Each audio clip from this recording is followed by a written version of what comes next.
Hello students, welcome back to Ekta commerce classes. Yes students, तो हम जो प्राइस इलास्टिसिटी ऑफ डिमांड कर रहे हैं इसमें हम लोग परसेंटेज डिस्कस कर रहे हैं कहीं ना कहीं कि कितना क्वांटिटी में चेंज आएगा प्राइस के चेंज होने से। तो इसको हमें मेजर करना पड़ता है प्राइस इलास्टिसिटी ऑफ डिमांड को। तो इसके डिफरेंट मेथड्स हैं, 3 मेथड्स हैं, पर हमारे सिलेबस में सिर्फ एक ही मेथड है, that is percentage change method और we can say proportionate method. Percentage change method या प्रोपोर्शनेट मेथड ये प्रैक्टिकल्स में भी आता है। सो आपको फॉर्मूलाज़ के साथ साथ इसको वो सॉल्व करना भी सीखेंगे हम लोग।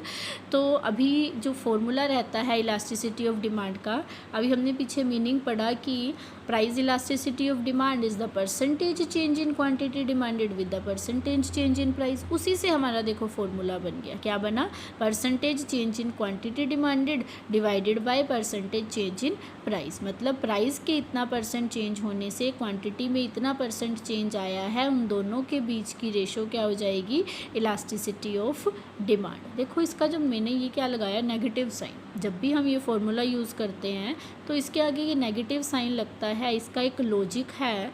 लॉजिक क्या है इसके पीछे? हमने पढ़ा था कि जो प्राइस और क्वांटिटी डिमांडेड है इन दोनों के बीच का रिलेशन क्या रहता है? हमेशा नेगेटिव। नेगेटिव रिलेशन होने की वजह से यहाँ पर हम प्रीफिक्स नेगेटिव साइन यूज़ करते हैं, that is minus percentage change in quantity demanded divide bye में परसेंटेज चेंज इन प्राइस। तो नेगेटिव साइन हमेशा यूज़ करेंगे यहाँ पर हम लोग जब भी प्रैक्टिकल्स भी करते हैं। कुछ क्वेश्चंस है जब ये यूज़ नहीं होता है, वो हम प्रैक्टिकल्स करते टाइम डिस्कस करेंगे, पर फॉर्मूले में ये इसी तरह से ही हम लोगों को शो करना है। तो देखो इससे मैं एक और फॉर्मूला बना सकती हूँ, ज़रूरी नहीं हम लोग हमेशा यही यूज़ करेंगे, ये भी यूज़ कर सकते हैं, पर जो बेस है वो यही है, बेस यही है फॉर्मूला। देखो सेकंड फॉर्मूला क्या बनता है इसे, माइनस पी बाय में क्यू, माइनस तो लगेगा ही लगेगा, पी बाय में क्यू मल्टीप्लाई में change in Q divide by में change in P.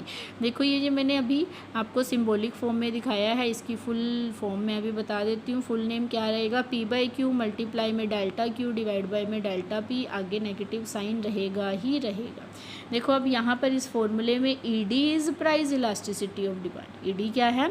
Price elasticity of demand. Q is initial quantity. इसको एग्जांपल की हेल्प से भी क्लियर करते हैं अभी हम लोग।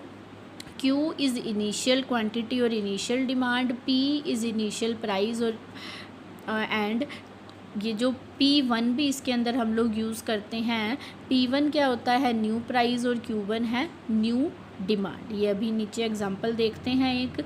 आफ्टर दैट ये जो triangle Q, it is called delta Q. Delta Q क्या है? चेंज इन डिमांड, की डिमांड में कितना चेंज आया है, इसका फॉर्मूला रहता है Q1 माइनस क्यू। मतलब न्यू डिमांड में से इनिशियल डिमांड को हम माइनस कर देते हैं।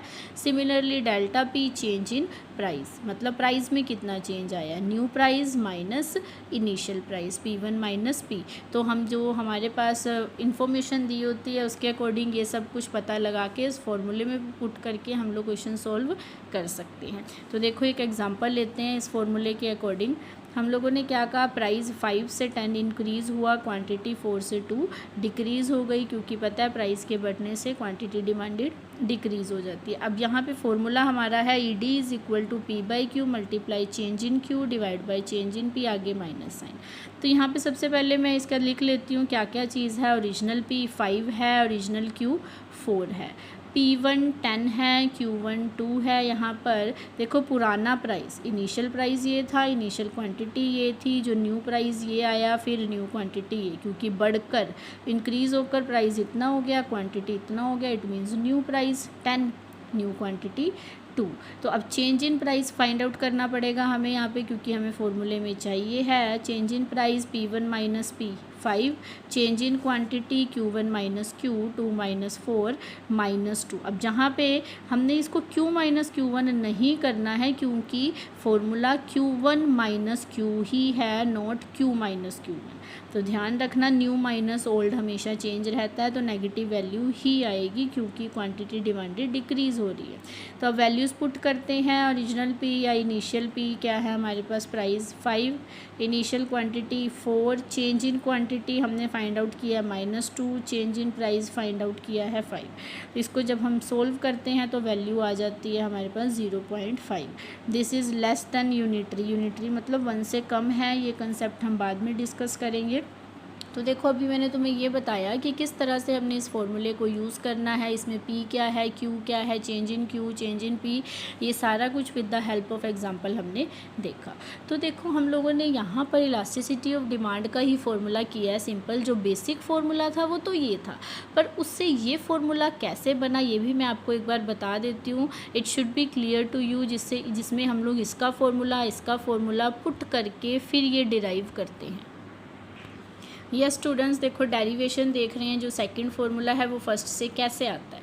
फर्स्ट फार्मूला हमारे पास ED is equal to percentage change in quantity demanded divide by percentage change in price. अब जो percentage change in quantity demanded है उसका फॉर्मूला क्या होता है, change in demand divide by initial demand multiply में 100। ये हम लोग डिस्कस कर चुके हैं। चेंज इन डिमांड को हम Q1 माइनस Q पुट करते हैं और इनिशियल डिमांड को Q मल्टीप्लाई में 100।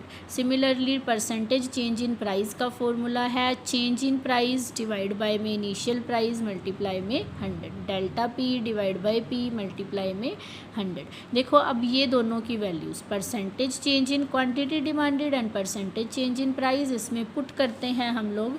ये क्या बन जाएगा, delta Q divide by Q multiply 100, और नीचे जो हमारा डिवाइड में था क्या था, परसेंटेज चेंज इन प्राइस, यहाँ पे change in P divide by P multiply 100। ये 100 से 100 कैंसिल हो जाएगा, हमारे पास ये रह गया ओनली नेगेटिव साइन हमेशा साथ चलेगा, be careful. Delta Q divide by Q, ये नीचे डिवाइड में इसके पास क्या था, delta P divide by P। तो जब ये डिवाइड को मल्टीप्लाई में चेंज करते हैं इसका रेसिप्रोकल हो जाएगा P बाई में डेल्टा P। देखो फॉर्मूला क्या बना, मैंने P और Q को साथ साथ रख लिया, मल्टीप्लाई में हम कर सकते हैं इधर उधर, मल्टीप्लाई में डेल्टा Q डिवाइड बाई में डेल्टा P। तो देखो फॉर्मूला क्या बन गया, P बाई में Q multiply delta Q divide by में डेल्टा P। आगे नेगेटिव साइन रहेगा ही रहेगा। ये फॉर्मूलाज आपको अच्छे से याद होने चाहिए, और जो मैंने ये फार्मूला यूज़ किया है यहाँ पर ये भी आपको प्रॉपरली लर्न होना चाहिए, क्योंकि समटाइम्स ये भी हमारे क्वेश्चंस में यूज़ हो सकता है। देखो हम लोगों ने जो फार्मूला सीखा है, इनिशियल फार्मूला ये है, उससे ये कैसे बना ये भी हमने सीख लिया। क्वेश्चंस में ये भी यूज़ हो सकता है, ये भी यूज़ हो सकता है, पर वो क्वेश्चन के स्टेटमेंट पे डिपेंड करेगा। ऐसा नहीं कि मैं किसी भी सिचुएशन में कोई भी फार्मूला यूज़ करूँ, तो मैं अकॉर्डिंग टू क्वेश्चंस ये पहचान पाऊँगी कि कौन सा फार्मूला यूज़ करना है। तो स्टूडेंट्स जो प्रैक्टिकल्स है वो हम लोग बाद में डिस्कस करेंगे। तो आज हम लोगों ने बेसिक जो प्राइस इलास्टिसिटी ऑफ डिमांड के बारे में सीखा है। आई hope you all clear about that कि इलास्टिसिटी बेसिक है क्या, कि डिमांड के अंदर कितना चेंज आ रहा है with the change in the price. यहाँ पे सिर्फ डायरेक्शन नहीं देखी जा रही है, डायरेक्शन के साथ साथ कितना डिग्री या एक्सटेंट भी हम मेजर करते हैं। So I hope you all clear the topic. तो कोई भी प्रॉब्लम रहती है तो आप लोग कमेंट सेक्शन में पूछ सकते हैं। Thank you, have a nice day.